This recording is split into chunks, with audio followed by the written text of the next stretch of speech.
New year, new diets, new focus on health. And today we look at intermittent fasting. The question has come to us from several listeners. I pulled two.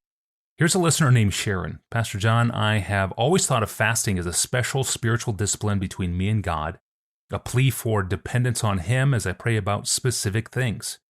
But there's a new weight loss craze called intermittent fasting. It's everywhere, and people are losing weight, feeling healthier, and living happier lives.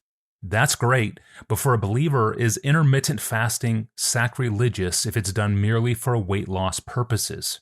When is fasting not fasting for the Christian? And a listener named Emmeline writes in to say she has tried it with some success toward the end of weight loss, but now she wonders if it's appropriate for Christians to separate the physical discipline of fasting from its spiritual point. She asks if, quote, the regular discipline of intermittent fasting should be used by Christians merely to lose weight, or does this goal prostitute a spiritual discipline and hijack it and turn it into nothing more than a physical body hack? End quote. Pastor John, how would you answer Shannon and Emmeline? My short answer is that fasting without any explicit Christian associations, simply for the possible physical benefits of it, is not a prostitution of a Christian practice and need not be any more of a sin than exercise or dieting. Now, here's my thinking behind that answer. Fasting was not a Christian creation. In other words, the practice was not ours to begin with. As a religious practice, it already existed among Jewish people in the Old Testament, but also among other religions, as is clear from the Old Testament. We get a taste of what it meant for the Old Testament saints from Ezra 8:21, where Ezra says, I proclaimed a fast there at the river Ahava, that we might humble ourselves before our God to seek from Him a safe journey for ourselves, our children, and our goods. So fasting was seen as a humbling of ourselves before God because it put the person who's fasting in the position of a person with hunger, a needy position, a dependent position, symbolically, as if we were poor, the people with no food. And the aim was to intensify the cry to God for help. It was the embrace of physical hunger to express with greater earnestness the spiritual hunger for God. Just like I need food, I need you, oh God. But as significant as it was, the practice did not originate with the people of Israel. It appears that it was present in most other religions, and we can see a few glimpses of this in the Old Testament. For example, the Assyrians of Nineveh called for a fast when the prophet Jonah preached to them. Darius the Mede fasted when he threw Daniel into the lion's den. There's nothing distinctively Christian or Jewish about going without food for religious purposes. Therefore, it wouldn't be accurate to say that non-religious fasting is a prostitution of a Christian practice. It might be in the mind of some particular irreligious person. They might intentionally start with an awareness of the Christian practice and then consciously strip the practice of Christ and strip the practice of God and prayer. That would be a kind of prostitution of fasting in their particular case. But that's probably not what's going on for most people who fast for dietary purposes.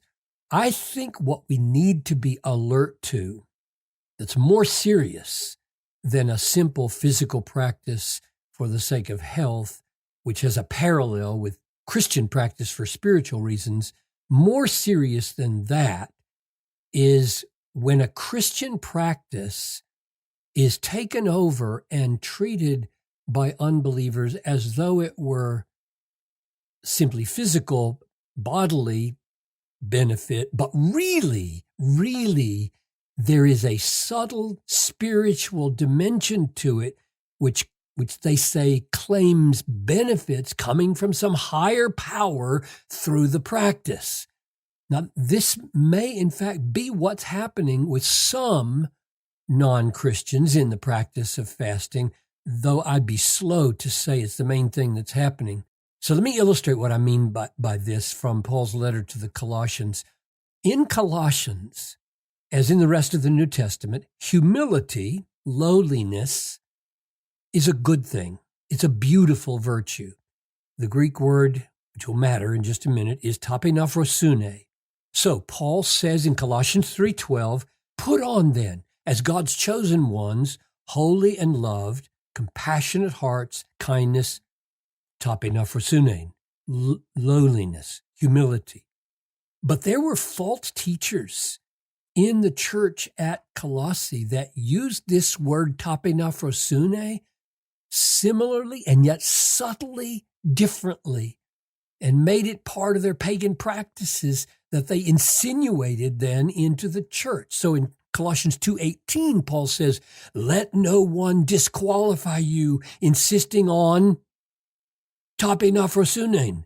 And it's translated in English as asceticism, and a mistreatment, a lowly treatment of the body. And worship of angels, going on in detail about visions puffed up without reason by their sensuous mind and not holding fast to the head, Christ. In other words, the false teachers were treating this Christian disposition of self-humbling as part of their pagan way of worshiping angels.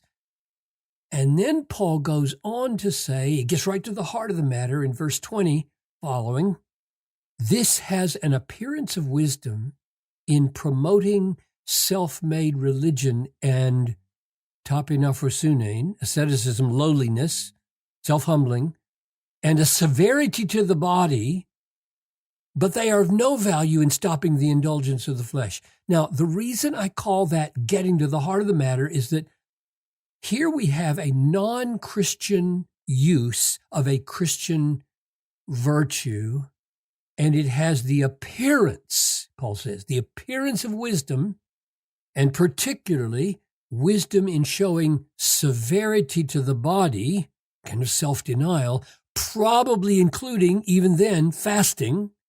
But while being hard on the body, Paul says, it does nothing to stop the indulgence of the flesh. In other words, a physical practice taken over from Christianity may have benefits physically and look like wisdom, but in fact may feed right into the flesh. That is, the proud, self-reliant, self-exalting aspect of human nature. Now, that's what I think we need to be alert to. Secular fasting as a physical practice to gain physical benefits, I don't think we should be on a crusade against that. But I think we should be alert to those cases where that practice is sliding over into the spiritual expectation that this really will make me a better person, maybe even make me more pleasing to God. And if we detect that in somebody we know and we're talking to, say, about this issue, it may become a really good opportunity to make the gospel clear. That is, to show people how gospel self-denial is really different from worldly self-betterment through asceticism or through fasting. In the gospel, we can share this. Right in this context, we can share that in the gospel, Jesus does the decisive work of forgiving our sins and accepting us through faith alone, so that all our improvements after that are not a regimen of self-betterment, but instead a humble reliance on His grace to bring about our change, so that even our fasting can then be seen as a pursuit of more of Him. Fascinating points here, Pastor John, distinguishing holy asceticism from self-righteous asceticism. That's fascinating. Thank you for that. And if you want more on this topic of fasting in general, see a very popular episode that we recorded. It's APJ 789, Why Do Christians Fast? APJ 789. Well, thank you for joining us today. You can ask a question of your own, find APJ 789, or subscribe to the podcast, all at askpastorjohn.com. We now break for the weekend to worship with our churches, and Monday we're back to look at how to get that Sunday morning worship vibe right. How do you set the mood from the outset of the church gathering? Pastor John has put a lot of thought into this and how to do it on Sunday mornings, and he'll explain how he did it next time. I'm your host, Tony Reinke. We'll see you back here on Monday.